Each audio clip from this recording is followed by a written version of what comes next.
The incredible actor Charlize Theron called the real deal. Few can do what Charlize Theron does with such effortless consistency. She is a powerhouse, a force of unbridled talent and charisma. It's almost hard to believe she wasn't referring to herself when she once described a fellow actor as the real deal. To date, Theron has nailed every role she has been cast in. Such consistency is a rare talent reserved for the gifted and the grafters. Theron is both.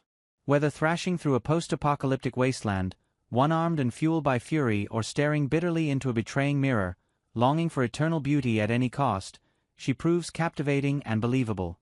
Whatever she does well, and so an actor of this caliber dishing out such heartfelt compliments to her peers is surely not to be ignored. As is already evident from her filmography, Theron is a star who values adaptability as a highly commendable trait. While working on the 2012 film Snow White and the Huntsman, Theron forged a lifelong friendship and an unwavering admiration for her co-star Kristen Stewart. During an interview with Glamour, Theron spoke so very highly of the Snow White actor, proclaiming, "Working with Kristen was incredible. She's the real deal. I have nothing but high praise for that girl. She's an amazing actor."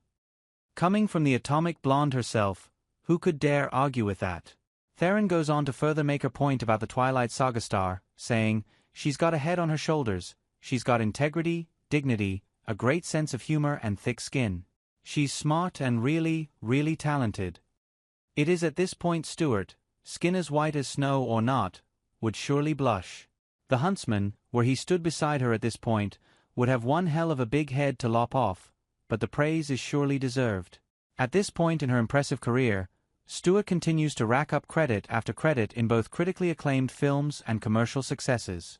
Say what you will about her distinctive, sultry style, she is a consistently working actor in both Hollywood and the indie scene, which is a rare feat these days. In fact, one could argue that she has leveraged her presence to shine a spotlight on niche corners of cinema with more impact than any of her peers. It's undeniable that a legion of young Twilight fans have since gravitated towards works like Jack Kerouac's On the Road thanks to Stewart's cultural influence. Of course, she first rose to fame in 2002's Panic Room alongside another force of nature in Jodie Foster.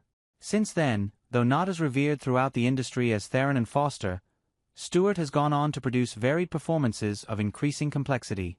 Perhaps the key to Stewart's success and the driving force behind Theron's sincere endorsement lies in her ability to surround herself with legends of the craft, always learning from the best. Or maybe it's some of that vampire magic. Perhaps it's a combination of both, but one thing is for sure, her rise certainly isn't a result of being one of Charlie's disappointing angels. So, she may have let down Charlie, but she won over Charlize.